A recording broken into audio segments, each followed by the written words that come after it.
Na serikali ya kaunti ya Kilifi imesema inaweka mikakati ya kuhakikisha kwamba wawekezaji wanatekeleza jukumu lao la kuimarisha jamii bila mvutano wakati wanapoendeleza shughuli zao.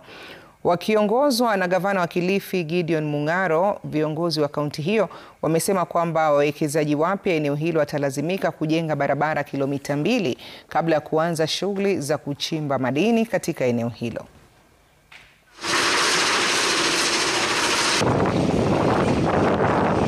Utaona royalties zimeanza kutoka zile za kamati za mashinani. Akaunti zimefunguliwa. I have appointed a committee which was gazetted. Sasa vile imebaki ni any new investor will sit with us and I hope nobody will come there and they hide, they don't tell me. Sababu tumekubaliana hata wale wako hapo chini. Any new investor who comes in will have to do kilometers going forward this road. Hata kama itafika Ganze, itoke Tezo, why not? Kwa hivyo hivi sasa na hakika kadri ya vile marekebisho yanayofanya kutakuwa na ile rasilimali nyingi ya kodi.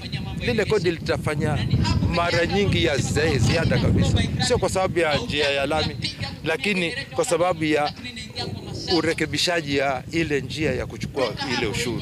Partners who are bold enough to dream, ethical enough to commit and visionary enough to build. Invest not only in projects but in people.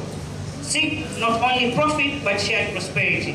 Engage not only in extraction but in the value creation that honors both the land and its custodians.